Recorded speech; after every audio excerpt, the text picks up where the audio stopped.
James Sunderland. Mr. Speaker, thank you very much. One of the reasons why I became an MP was to serve those I represent.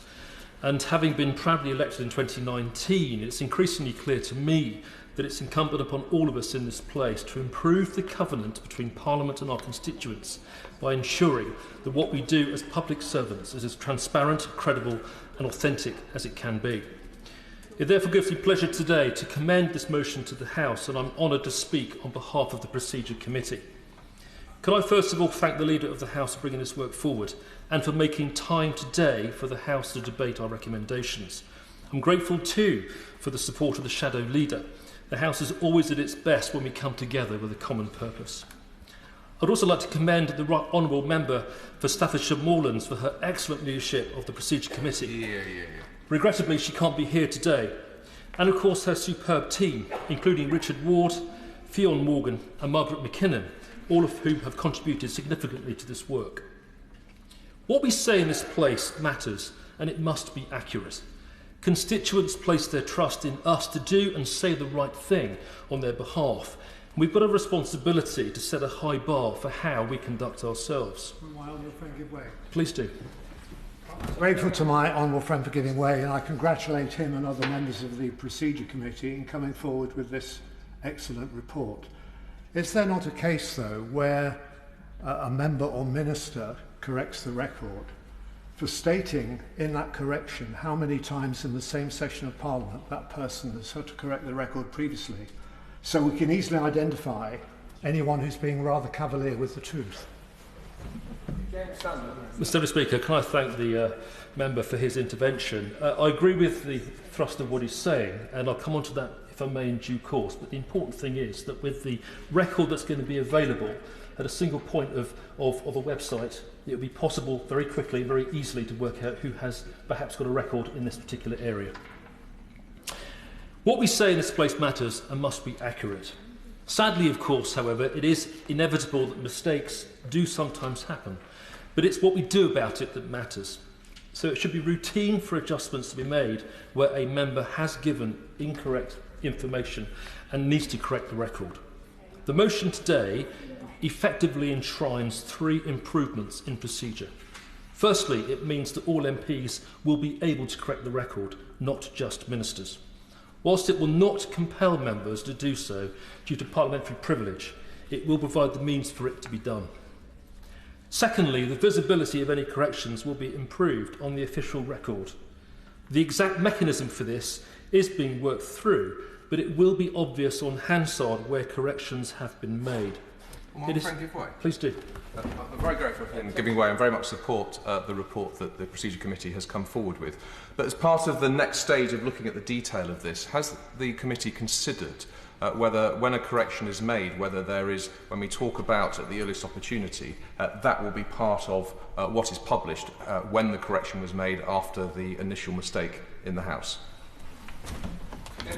Again, I thank the member for his intervention. The technical detail for how this will work is yet to be thrashed through, but I've no doubt it will be subject to further work between the Procedure Committee and the House authorities.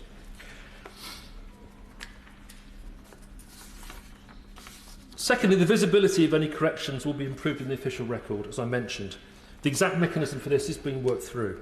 It is possible, for example, that the format of cross-referenced hyperlinks in Hansard will be improved so that they are much clearer, whether in relation to a point of order or through other oral contributions.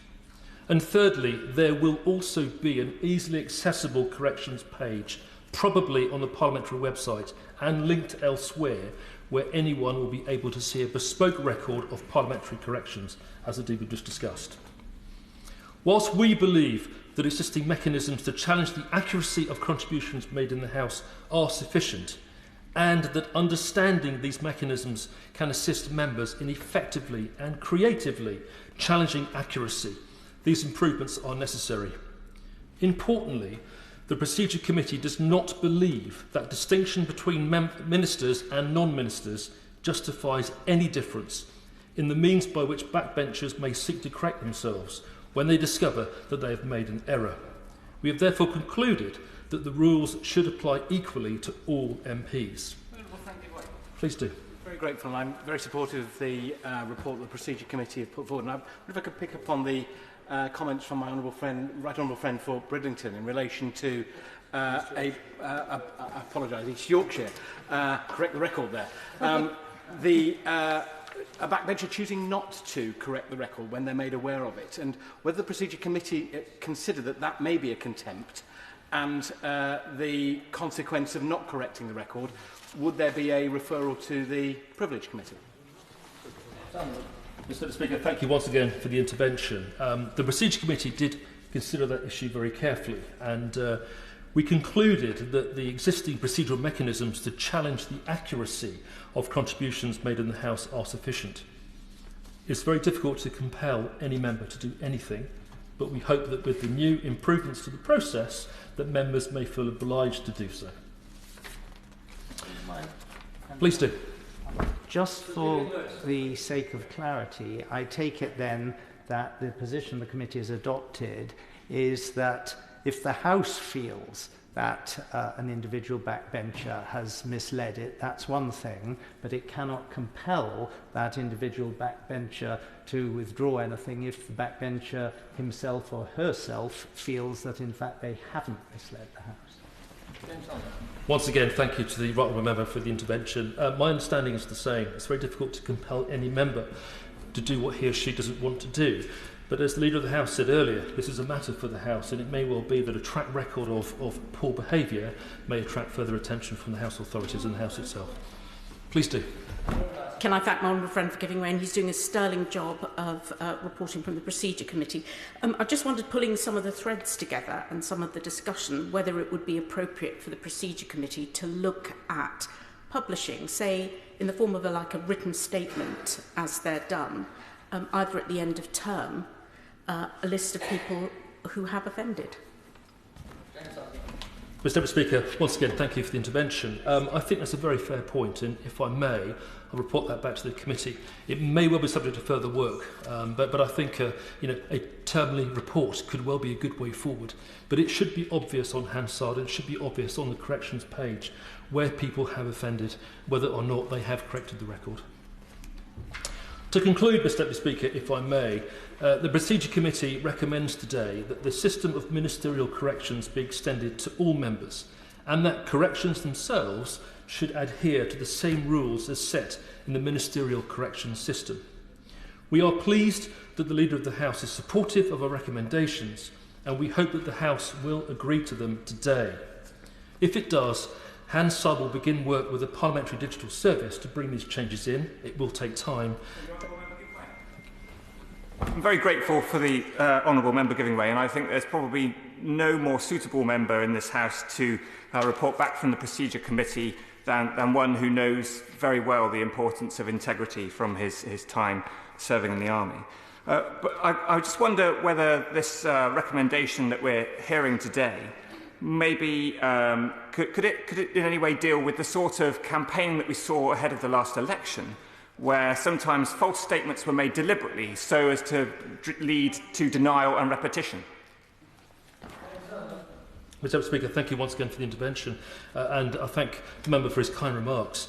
I have a problem, as I'm sure we all do, with falsehoods and false statements, and I think that it's incumbent upon all of us in this place to make sure that we are accurate with our facts, and also not disingenuous with how we use them. So can I just acknowledge your remarks, agree with them, and once again we'll put it to the committee in due course as to how we take that forward. Finally, we will work also with the House administration, who will write to the committee in the coming weeks with a timeline for implementation. Lastly, Mr Speaker, honesty, transparency and credibility, as we've heard, in politics do matter, and this is the right thing to do for everyone that we serve. I therefore commend this report to the House. Thank you. SNP spokesman, Owen Thompson.